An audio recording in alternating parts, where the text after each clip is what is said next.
अब हम इस क्लासिफिकेशन को एक एक करके सारे पॉइंट्स में इनके डिस्कस करने हैं। सबसे पहले हम स्टार्ट कर लेते हैं टॉपिक जो हमारे पास वो है ब्रेन का। ब्रेन से क्या सवाल आ सकते हैं, ये बड़ा इंपॉर्टेंट टॉपिक है। सबसे पहले हम ब्रेन पे आएंगे और इसकी प्रोटेक्शन की बात करेंगे।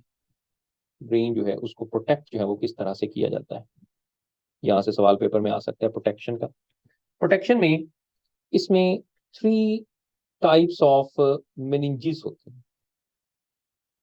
मेनिंजेस, ये तो एक प्लूरल फॉर्म में हम लिखते हैं, और अगर इसकी मैं सिंगुलर फॉर्म लिखूंगा तो इसी के लिए एक वर्ड यूज हो सकता है, मीनिंग्स। ये this is the singular form of the meninges। अब meninges क्या है? These meninges और द प्रोटेक्टिव लेयर्स, ये प्रोटेक्टिव लेयर्स हैं, और हम इस पे देखेंगे कि कौन कौन सी टाइप्स हैं, और ये पेपर में आ सकता है, बड़ा इंपॉर्टेंट भी है, और कुछ इससे रिलेटेड क्वेश्चन भी पेपर में आ सकते हैं। meninges जो है इसमें कितनी टाइप्स है, जैसे मैंने बताया कि इसकी 3 टाइप्स हैं। नंबर 1, इसको हम कहते हैं, एक है इसमें meninges ड्यूरामेटर। नंबर 2,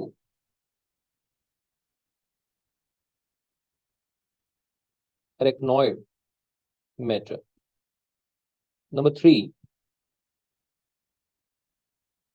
पिया मैटर। ये 3 तरह की होती हैं। अब इसमें से सवाल ये आ सकता है कि इनकी अरेंजमेंट या सीक्वेंस इसमें किस तरह से होता है। अगर हम ड्यूरामेटर को देखेंगे तो ये सबसे बाहर की तरफ होगी, आउटर मोस्ट आपको मिलेगी।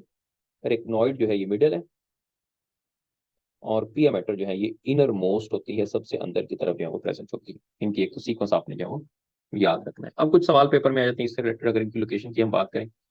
अब क्वेश्चन आ जाए लाइक कि ये बताएं कि इनर टू क्रेनियम या स्कल, ये कौन सी है? इनर टू क्रेनियम या इनर टू स्कल? तो आप बताएंगे कि ये ड्यूरामेटर, यानी ये स्कल के नीचे होती है, क्योंकि ऊपर तो खोपड़ी है, तो खोपड़ी से नीचे इनर टू आ सकता है या नेक्स्ट टू आ सकता है, तो ये प्रेजेंट होती है। एक तो सवाल इस तरह का आ सकता है, कौन सी। अब दूसरा क्वेश्चन यहाँ पे आ सकता है कि नेक्स्ट टू या inner to nervous tissues. Nervous tissue से नेक्स्ट टू, अब इन्होंने यहाँ पे लिखे बल्कि नेक्स्ट की, अब यहाँ पे आ जाएगा outer, outer to the nervous tissue. अब कौन सी आएगी? अब जो है यहाँ पर इसका आंसर होगा पिया मैटर। इसका मतलब ये हुआ कि इसकी जो अरेंजमेंट है वो अरेंजमेंट कुछ इस तरह से है। मैं यहाँ पे डायग्रामेटिकली आपको दिखा भी देता हूँ कि देखिए, अब सबसे बाहर की पार्ट जो होता है वो तो होता है स्कल का, like this is the skull जो कि खोपड़ी है, और जो आउटर प्रोटेक्शन जो है वो देती है, it's a part of the skeletal system. अब उसके बाद इसके नीचे की तरफ पहली लेयर आ जाएगी, ये पहली आ गई, फिर उसके बाद दूसरी लेयर आ गई, फिर उसके बाद तीसरी लेयर आ गई। ठीक है। अब उसके बाद यहाँ पर जो होते हैं हमें नर्वस टिश्यूज मिलते हैं, like this the nervous tissues, nervous tissues.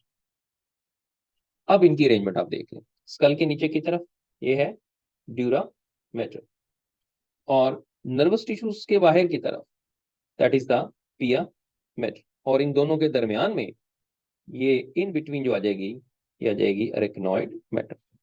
ये यहाँ सवाल जो है वो पेपर में आ सकता है, तो इनकी ऑर्गेनाइजेशन के बारे में आपको याद रखना है। उसके बाद प्रोटेक्शन से रिलेटेड ही अगर हम एक टर्म देखें, this is the CSF. What is the CSF? इसको कहते हैं सेरिब्रो स्पाइनल फ्लूइड, ये प्रोटेक्शन देता है। अब ये सेरिब्रो स्पाइनल फ्लूइड जो होता है ये 2 जगह पे प्रेजेंट होता है। सेरिब्रो स्पाइनल फ्लूइड एक तो प्रेजेंट है बिटवीन मेनिंजेस। अब कौन सी मेनिंजेस के दरमियान? ये सवाल पेपर में आ सकता है। अब आपके पास 3 है, ड्यूरा मैटर, रेक्नॉइड मैटर, पिया मैटर। तो ये प्रेजेंट होता है रेक्नॉइड मैटर और पिया मैटर के दरमियान, बिटवीन रेक्नॉइड मैटर एंड पिया मैटर। तो ये बड़ा इंपॉर्टेंट है, ये आपने याद रखना है। एक तो ये, दूसरा जो हमारे पास सीएसएफ होता है that also present in the ventricles of brain.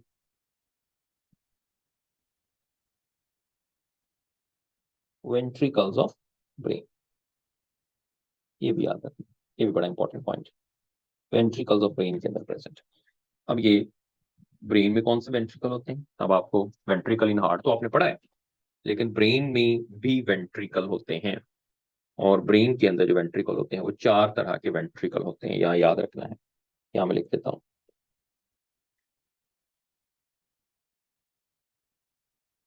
4 ventricles in brain. अब वो कौन कौन से वेंट्रिकल है, अब मैं यहाँ आपको एक तो ये बता देता हूँ कि वो प्रेजेंट कैसे हैं और उनकी लोकेशन जो है वो क्या होती है।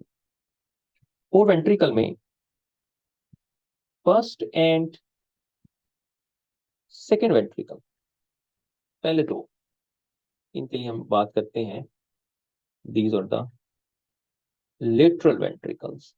ये लेटरल वेंट्रिकल्स। अब ये वेंट्रिकल्स जो प्रेजेंट होते हैं दोनों, they are present between the limbic system and cerebrum. Limbic system और सेरिब्रम के दरमियान जो है वो आपको मिलते हैं, इनको हम लेटरल वेंट्रिकल कहते हैं। उसके बाद आ जाता है जी थर्ड वेंट्रिकल।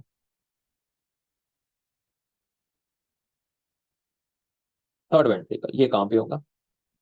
थर्ड वेंट्रिकल हमें मिलेगा बिटवीन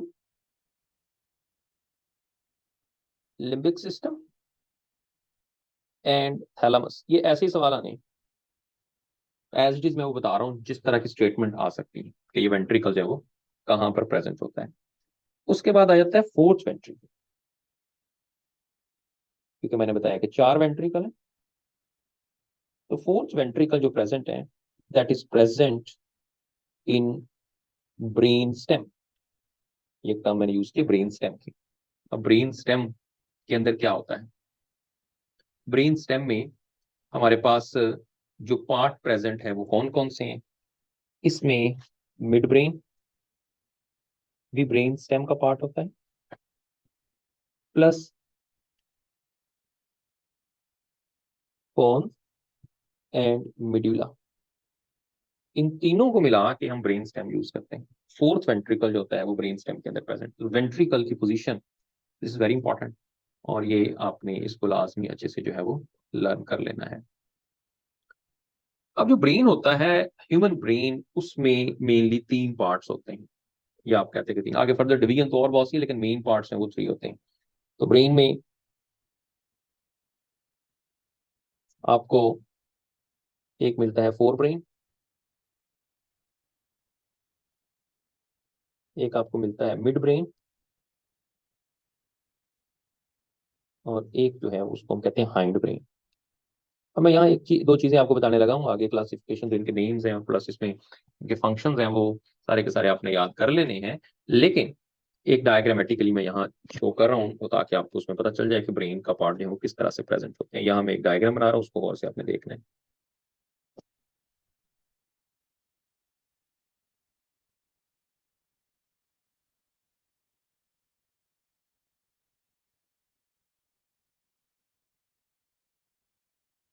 ये जस्ट एक डायग्राम मैंने यहाँ पे बनाई, इसमें हम डिफरेंट पार्ट्स जो है वो उसको देख लेते हैं। देखें, 3 पार्ट में मैं इसको डिवाइड कर रहा हूँ ब्रेन को, जैसे मैंने ऊपर मेंशन किए हैं। यहाँ से लेके यहाँ तक का जो पार्ट है, ये पहला पार्ट है, इसको फोर ब्रेन कहेंगे। दूसरा पार्ट ये मैंने शो किया आगे, ये इसको मैं मिड ब्रेन लिख लेता हूँ। और तीसरा पार्ट ये वाला है, इसको मैं हाइंड ब्रेन लिख। अब इसमें कुछ चीजें हैं जो मैंने यहाँ लोब से शो की हुई हैं, इनको आपने याद रखना है। ये जो आपको ऊपर लोब नजर आ रही है वाली है, ऊपर की तरफ उभरी हुई फोर ब्रेन की, इसके लिए हम वर्ड यूज करते हैं टीलेनसेफलन। और ये एक लोब आपको नजर आ रही है जो कि फोर ब्रेन के अंदर ही है, इसको हम कहते हैं डायन सेफलन। ये दोनों फोर ब्रेन। और फोर ब्रेन का जो नाम मैं लिखूं एक, जो आपने याद रखना है, दैट इज द प्रोसेनसेफलन। ये इसमें उसके बाद मिड ब्रेन पे आ जाए। मिड ब्रेन का जो नाम है वो है मीसन सेफ्लन एक याद रखें, ठीक हो, ये मिड ब्रेन का एक ही पार्ट है, जस्ट आपने ये एक ही नाम याद रखना है। उसके बाद जो हाइंड ब्रेन है, इसका आपने नाम याद रखना है रोम्बेन सेफ्लन। ये इसके अंदर लोअर पार्ट्स में इसके अंदर आपको मिलेगा। ये तो होगा मिड ब्रेन। अब मिड ब्रेन से भी फर्दर अगर नीचे चले जाएं तो यहाँ पर आपको जो पार्ट मिलेगा वो स्पाइनल कॉर्ड जो है, जो के पार्ट आपको इसमें नजर आएगा। ब्रेन क्योंकि स्पाइनल कॉर्ड के साथ अटैच होता है, तो ये this is like spinal cord, क्योंकि ब्रेन और स्पाइनल कॉर्ड आपस में कम्युनिकेट करते हैं। और यहाँ एक होल होता है जिसके जरिए वो, स्कल के अंदर एक होल होता है जिसके जरिए वो आपस में कम्युनिकेट कर रहे होते हैं। उस होल को, like a hole, this is called foramen magnum. ये छोटी छोटी टर्म्स हैं, ये भी पेपर के अंदर जो है वो पूछी जा सकती है। इसको फोरामेन मैग्नम कहते हैं। और ये एक बोन होती है ऑक्सीपिटल बोन, उसके अंदर जो है ये प्रेजेंट होता है। ऑक्सीपिटल बोन हमारी स्कल की बोन है, वहां पे प्रेजेंट है। ठीक है, तो ये इसके अंदर। और स्पाइनल कॉर्ड हाइंड ब्रेन के एक पार्ट के साथ जो है वो कम्युनिकेट कर रहा होता है। अगर हम देखें स्पाइनल कॉर्ड हाइंड ब्रेन के कौन से पार्ट के साथ जो है वो अटैच है, तो हाइंड ब्रेन का जो पार्ट स्पाइनल कॉर्ड के साथ अटैच होता है, that is called the medulla ऑब्लिंगेटा।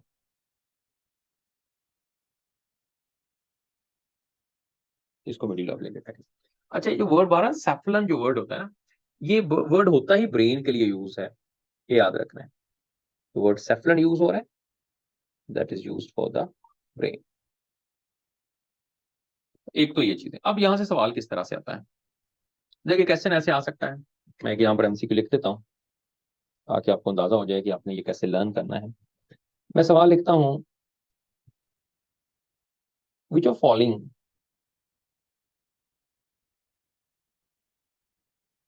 Is odd among rest. Odd among rest का मतलब होता है कि आपने इररेलीवेंट जो है उसमें से ढूंढना है। मतलब मैं ऑप्शन लिख देता हूँ, अल्फा है जी, फ्रोजन सेफलन। बीटा में लिख देता हूँ टीलन सेफलन। चार्ली में लिख देता हूँ डायन सेफलन। और डेल्टा में लिख लेता हूँ रोम्बिन सेफलन। अब आप देखें सबके साथ सेफलन word use, but odd among the rest को आप वो एक वो बताएं जो इनमें से डिफरेंट होगा, तीनों चारों में से एक कौन सा डिफरेंट, कि क्या आंसर होगा इसका, बताएं जरा आप लोग।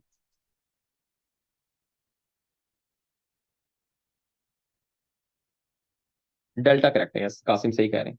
इसके अंदर जो करेक्ट ऑप्शन होगा वो डेल्टा होगा, रोम्बिन सेफलन। अब रोम्बिन सेफलन क्यों करेक्ट है, क्योंकि आप जानते हैं कि रोम्बिन सेफलन तो वर्ड यूज होता है हाइंड ब्रेन के लिए, और बाकी जो ऊपर तीनों हैं वो फोर ब्रेन से रिलेट कर रहे हैं। और प्रोसेस अपना तो फोर ब्रेन ही, और उसके आगे फर्दर दो पार्ट्स भी होते हैं। अच्छा जी, उसके बाद अगर सवाल आ जाए, सवाल इसमें से भी आ सकता है कि what is the classification of brain. पहले ब्रेन पे हम कुछ बात करें, ब्रेन की जो है वो क्लासिफिकेशन आपको क्या मिलेगी। ऑफ ब्रेन में जो ब्रेन के पार्ट्स हैं, आप जानते हैं कि तीन पार्ट हमने यहाँ पे मेंशन किए हैं। एक हमने पढ़ा है कि फोर ब्रेन है, इसी तरह से एक जो है वो मिड ब्रेन है, और एक जो है इसमें आ जाएगा हाइंड ब्रेन।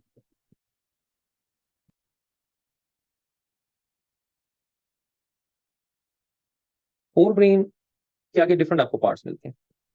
फोर ब्रेन को फर्दर हम क्लासिफाई करें तो इसमें एक पार्ट आता है सेरिब्रम का, आप जानते हैं। उसके बाद एक इसमें जो है वो पार्ट आ जाता है लिम्बिक सिस्टम, और एक इसका जो पार्ट फोर ब्रेन का है उसको हम थैलेमस कहते हैं। ये फोर ब्रेन से रिलेट कर रहे हैं। अब लिम्बिक सिस्टम जो होता है उसमें आगे फर्दर डिवीजन होती है। लिम्बिक सिस्टम के अंदर एक जो पार्ट है उसको हम हाइपोथैलेमस कहते हैं, बड़ा इंपॉर्टेंट पार्ट है, इनके फंक्शन है बहुत सारे। एक पार्ट जो है इसमें अमिगला है, और तीसरा जो पार्ट होता है वो है हिपोकैम्पस। ये सारे के सारे पार्ट लिम्बिक सिस्टम के। मिड ब्रेन जो होता है ह्यूमंस के अंदर, ये रिड्यूस्ड होता है, एज सच फर्दर इसकी क्लासिफिकेशन जो है वो नहीं होती। हाइंड ब्रेन जो है, हाइंड ब्रेन के आप जानते हैं कि तीन पार्ट हैं। एक इसमें पार्ट जो है उसको हम सेरिबेलम कहते हैं, एक पार्ट जो होता है उसको हम मेडुला ओब्लिंगेटा कहते हैं, और तीसरा पार्ट जो है that is called the pons. ये एक तो इस तरह की क्लासिफिकेशन आ सकती है। अब आपको सबके जो फंक्शन जो है वो याद रखनी है। जो सवाल जिस तरह से आता है मेनली वो फंक्शन का क्वेश्चन आता है, आपको आइडेंटिफाई करना होता है कि कौन सा जो है वो फंक्शन किसका है। एक एमसीक्यू में यहाँ पे लिखता हूँ, तो उससे आप देखें जब भी फंक्शन का क्वेश्चन आएगा तो बड़ा क्लियर होगा, उसमें कोई एम्बिग्यूटी नहीं होगी, आपको बड़ा सिंपल जो है वो आप उस तक पहुंच सकते हैं। क्वेश्चन है, which part of brain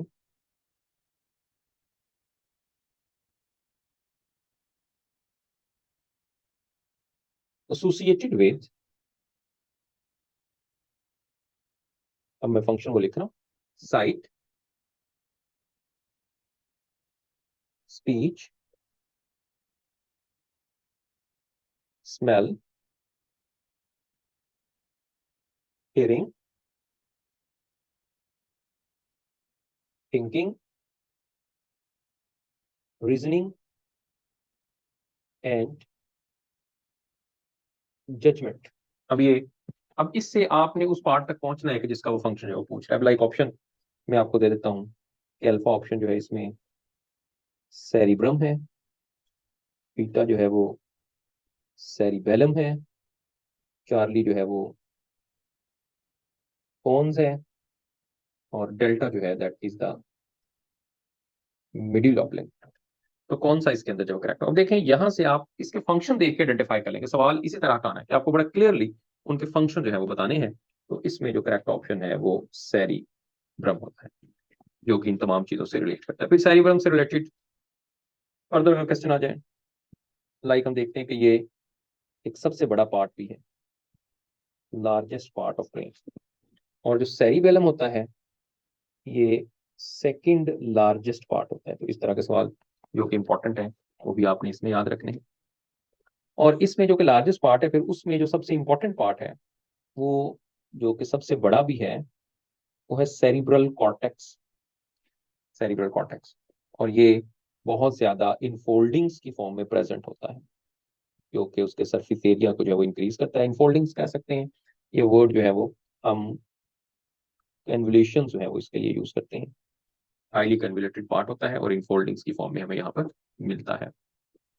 और इसके अंदर हम ये जानते हैं कि जो सेरिब्रम है इसमें से ज्यादा सवाल पेपर में आते हैं, इसलिए मैं इसी की बात कर रहा हूँ। इसमें दो हेमिस्फीयर्स होती हैं, देयर आर टू हेमिस्फीयर्स, और उन हेमिस्फीयर्स के अंदर एक राइट और एक लेफ्ट हेमिस्फीयर्स होती है। There is a right hemisphere and left hemisphere. अब ये दोनों हेमिस्फीयर्स होती हैं, ये आपस में कम्युनिकेट करती हैं। इन दोनों के अंदर कम्युनिकेशन होती है, और वो कम्युनिकेशन कैसे होती है? बैंड ऑफ एक्सोन्स होते हैं जिसके जरिए कम्युनिकेट करते हैं, और उसको हम कहते हैं कॉर्पस कैलोसम। ये सवाल भी आ सकता है पेपर के अंदर। कॉर्पस कैलोसम के जरिए जो है वो कम्युनिकेट करते हैं। कॉर्पस कैलोसम है क्या?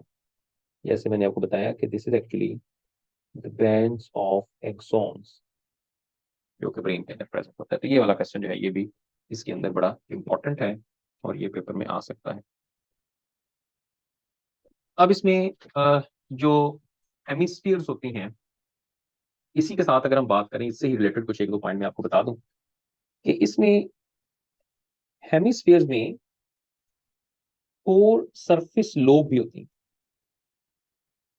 फोर सरफेस लोब्स, ये भी सवाल आ सकता है कि कौन कौन सी इसके अंदर जो है वो लोब्स प्रेजेंट होती हैं।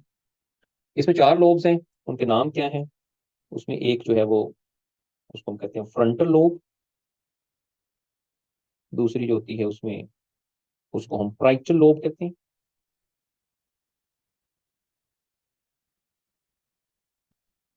Parietal lobe. तीसरी उसके अंदर जो है वो है टेम्पोरल लोब। और चौथी जो आपको यहाँ पे मिलेगी लोब, उसको हम ऑक्सीपिटल लोब कहते हैं। ये, अब इसके अंदर हर लोब जो होती है, यहाँ पे इससे मैं आगे थोड़ा सा चला जाऊं कि लोब्स के अंदर जो है वो डिफरेंट एरियाज होते हैं। यहाँ पर ईच लोब कंटेन एरियाज। इसके अंदर डिफरेंट जो है वो आपको एरियाज मिलते हैं। मिसाल के तौर पे जैसे यहाँ आप कह सकते हैं जी विजुअल एरिया, इसी तरह से आ सकता है जी ऑडिटरी एरिया। ये आपको जो है वो लोब्स मिलती हैं, उसके अंदर एरियाज जो है वो मिलते हैं। अब एरियाज जो होते हैं उनको फर्दर डिवाइड किया जाता है इनटू सब एरिया। एरियाज जो है जो भी लोब्स के अंदर आपको मैंने बताए हैं उनके अंदर सब एरियाज, और सब एरियाज मुख्तलिफ तरह के हैं। मिसाल के तौर पर एक मैं यहाँ पे लिख देता हूँ कि जी सेंसरी एरिया है, ये उसका एक सब एरिया है जहाँ पे सेंसरी न्यूरॉन आकर अटैच होता है, क्योंकि सेंसरी न्यूरॉन ने वहां पर आकर एक स्पेसिफिक जगह पर ब्रेन के साथ अटैच होना है। फिर सेंसरी न्यूरॉन ने इंटर न्यूरॉन के साथ जो है वो कम्युनिकेट करना है, जिसकी वजह से वहां पर एसोसिएशन एरिया भी होता है, जिसमें सेंसरी न्यूरॉन के साथ भी वो अटैच होता है और मोटर न्यूरॉन के साथ भी वो एसोसिएट होता है। तो फिर तीसरी तरह का जो न्यूरॉन रह गया है जिसका भी एरिया है क्योंकि वो भी वहां पर अटैच होता है, that is called the motor area. तो ये तमाम एरियाज जो है यही आपको इन लोब्स के अंदर जो है वो मिलते हैं।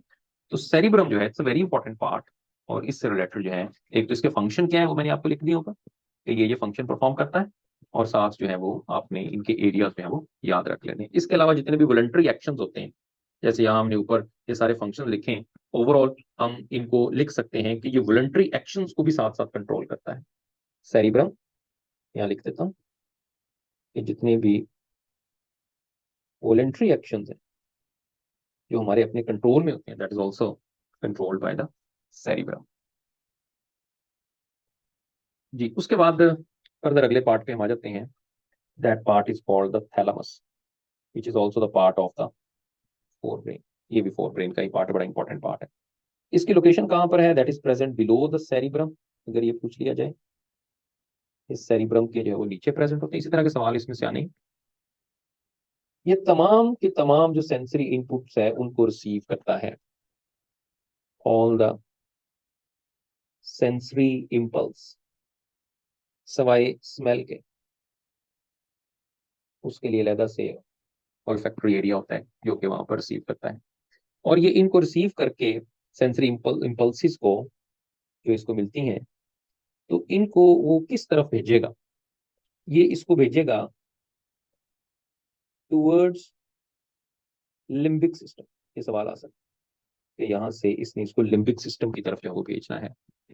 लिम्बिक सिस्टम आपको जो मिलता है उसकी लोकेशन आपको कहाँ पर मिलती है लिम्बिक सिस्टम की? ये भी सवाल पेपर में आ सकता है, क्योंकि it's a part of our brain.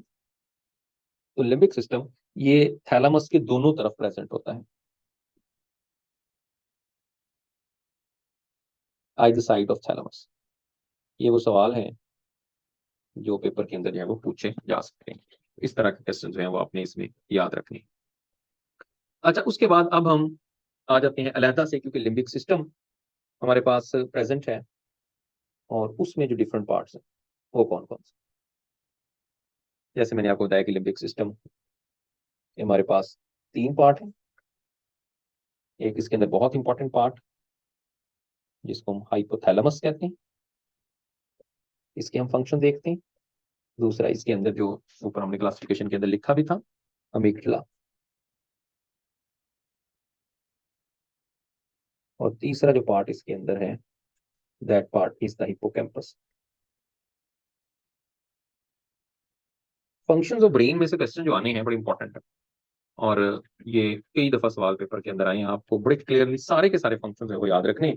तो यहाँ मैं एक लिस्ट बना देता हूँ आपकी आसानी के लिए, ताकि कोई भी सवाल आए फिर आपका जो है वो गलत ना हो कि कौन सा जो है वो फंक्शन जो है वो किसका है। हाइपोथैलेमस बहुत इंपॉर्टेंट है। हाइपोथैलेमस में एक तो आपने याद रखना है, that will maintain the homeostasis. अगर पूछा जाए कि होम्योस्टेसिस को किसने मेंटेन करना है, तो हाइपोथैलेमस का काम है। इसके अलावा ऑस्मो रेगुलेशन के अंदर ये रोल प्ले करता है। आपने देखा कि जो वाटर साइकिल है, इससे एंटी डाययूरेटिक हार्मोन प्रोड्यूस होता है जो कि वाटर बैलेंस का काम करता है। फिर इसका काम थर्मो रेगुलेशन में भी है। ये भी आपने पढ़ा हुआ है कि थर्मोस्टैटिंग फंक्शन काम करता है कि अगर टेम्परेचर जो है वो बढ़ता है तो उसके रिजल्ट में, ये टेम्परेचर कम होता है तो उसके रिजल्ट में भी हाइपोथैलेमस अपना रोल प्ले करता है। फिर इसका काम जो है वो आपके हंगर में ये रोल प्ले करता है।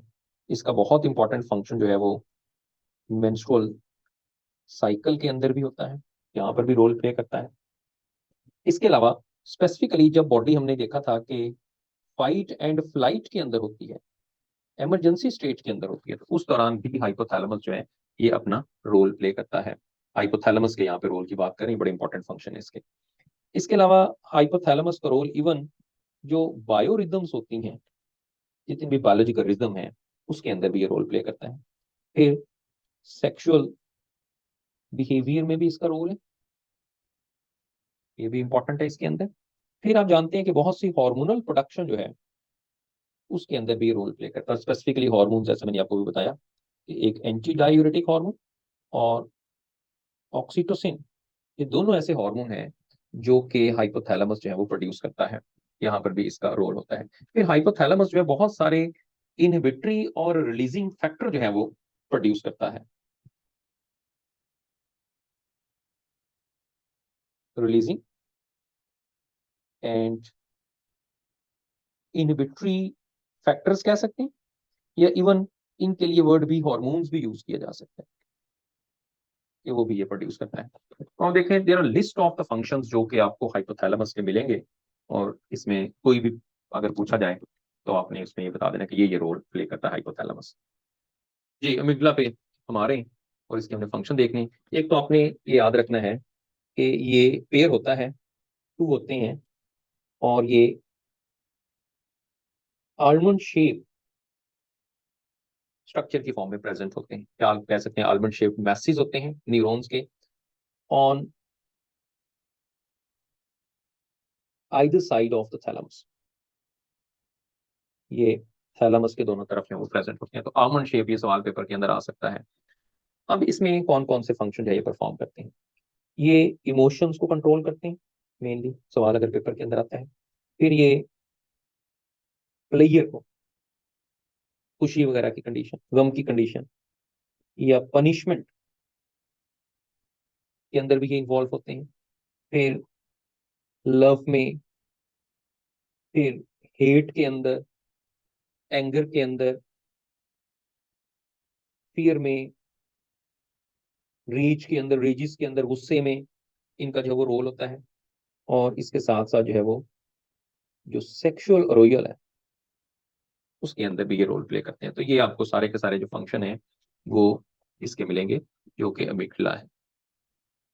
इसके अलावा अब आ जाते हैं हिपोकैम्पस में। अब हिपोकैम्पस की शेप किस तरह से होती है? जैसे हमने इसका पढ़ा कि आलमंड शेप है, तो ये हॉर्न शेप होते हैं ये भी दो हैं, टू हॉर्न शेप ये स्ट्रक्चर है।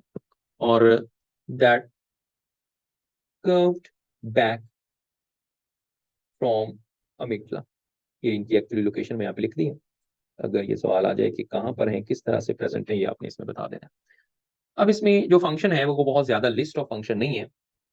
ये एक तो बहुत इंपॉर्टेंट है वो ये कि ये लॉन्ग टर्म मेमोरीज के अंदर इनका रोल होता है, लॉन्ग टर्म मेमोरीज। और इसके अलावा इनका जो काम है वो लर्निंग के अंदर भी होता है, ये लर्निंग में भी इन्वॉल्व होते हैं। ये फंक्शन इसमें आपको मिलेंगे। तो अब इसके बाहर कोई सवाल नहीं आ सकता, ये जितने मैक्सिमम थे। अब आपको इवन कोई भी बुक्स में आप देखेंगे तो इसके बाहर आपसे क्वेश्चन नहीं पूछा जा सकता है, सारे के सारे फंक्शन यहाँ पे बता दिए। उसके बाद एक छोटा सा पार्ट, रिड्यूस पार्ट जो है इसका, that is the mid brain, जो कि मैंने पहले बताया कि ये ह्यूमंस के अंदर रिड्यूस्ड फॉर्म में होते हैं, रिड्यूस्ड इन ह्यूमंस। और इसके भी जो स्पेसिफिक फंक्शन है वो कौन कौन से, किस तरह के सवाल आ सकते हैं? एक टर्म है रेटिकुलर फॉर्मेशन का काम करता है, ये फोर ब्रेन और मिड ब्रेन के दरमियान जो है वो काम करता है। रेटिकुलर फॉर्मेशन कह सकते हैं। एक आ सकता है कि ये रिले सेंटर का काम करता है between the fore brain and hind brain. और इसके अलावा ये जितनी भी विजुअल और ऑडिटरी इनपुट्स होती हैं उनको रिसीव करता है। सबसे पहले ये रिसीव करेगा, और रिसीव करने के बाद that will send to the higher brain, और उसके बाद इसने उसको हायर ब्रेन की तरफ जो है वो सेंड कर देना है। तो ये आपको मिड ब्रेन जो है वो उसके फंक्शन मिलते हैं। उसके बाद आखिरी जो पार्ट ब्रेन का है वो हाइंड ब्रेन है, जो कि थर्ड पार्ट है ब्रेन का। और अब जानते हैं कि हाइंड ब्रेन में हमें तीन पार्ट जो है वो मिलते हैं। इन तीनों पार्ट को हम देख लेते हैं, कोई कौन कौन से फंक्शन परफॉर्म करते हैं। पॉन्स हैं, उसके बाद इसमें सेरिबेलम का पार्ट आ जाता है, और फिर आपको यहाँ पर पार्ट मिलता है मेडुला ऑब्लिंगेटा का। ये तीनों को हम यहाँ पर उसी तरह से कंपेयर कर लेते हैं ताकि सवाल जो भी आपका पेपर में आए तो वो सारे का सारा इसके अंदर आपका कवर हो जाए। सबसे पहले पॉन्स की हम बात कर लेते हैं। दिस इज प्रेजेंट, अब इसकी लोकेशन अबव द मेडुला, ये मेडुला के ऊपर प्रेजेंट होता है, ठीक है। और ये एक ब्रिज का काम करता है, इसके दरमियान ब्रिज का काम करता है, बड़ा इंपॉर्टेंट पॉइंट है ये। That act as bridge between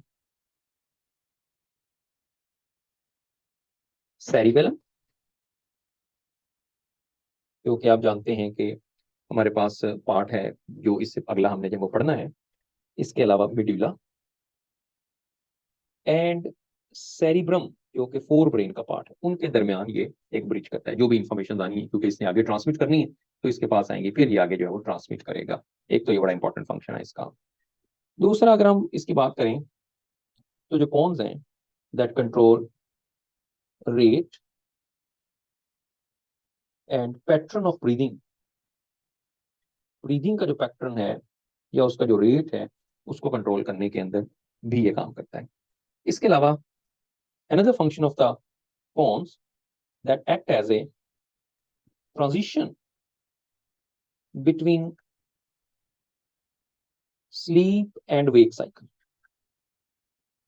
ये इसमें रोल प्ले करता है। तो ये कुछ फंक्शन है जो कि आपने पॉन्स के जो है वो डिस्कस करने हैं, और इस तरह के सवाल जो है वो पेपर में आ सकते हैं। अब हम आ जाते हैं सेरिब्रम। अब सेरिब्रम जो होता है it's second largest part of the brain. इसके अंदर लोब्स होती हैं डिफरेंट। इसमें एक लोब जो है उसको हम कहते हैं सेंट्रल लोब, सेंट्रल लोब होती है, और इसके साथ साथ इसमें दो जो है वो लेटरल लोब्स होती है। तो ये एक बड़ा पार्ट है, जैसे आपने सेरिब्रम में देखा है कि वहां पर भी लोब होती हैं, दो लोब हैं, एक हेमिस्फीयर्स हैं दो, तो यहाँ पर भी आपको लोब्स मिलेंगी, तो ये याद रखना है इसकी एक्चुअली पोजीशन।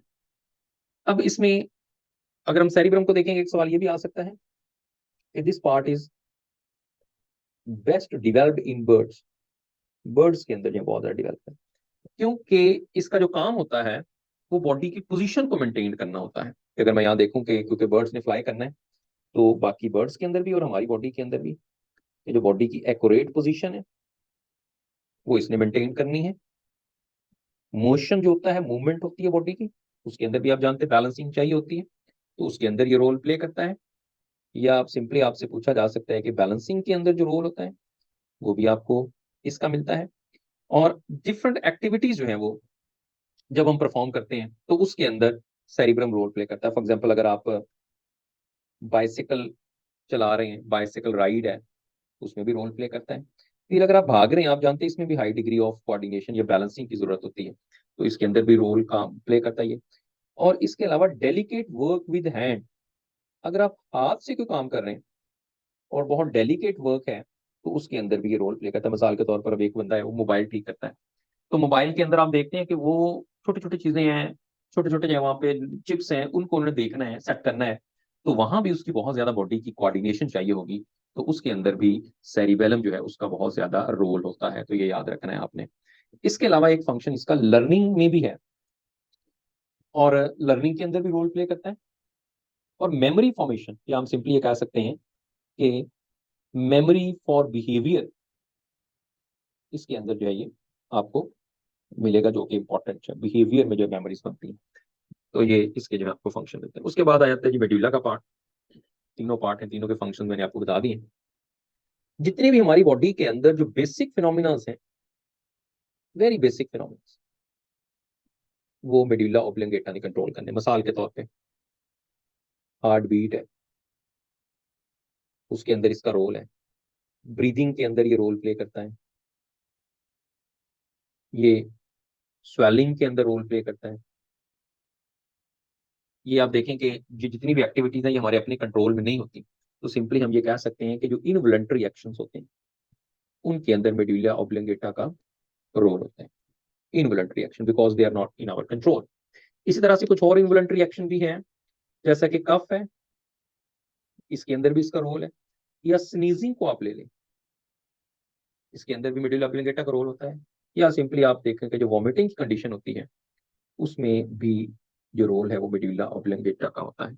और ये medulla oblongata that will coordinate the brain with the spinal cord, spinal cord के साथ जो इसने ब्रेन है उसको कोऑर्डिनेट भी करवाना है, बिकॉज ये वो पार्ट है जो कि स्पाइनल कॉर्ड के साथ एसोसिएट होता है।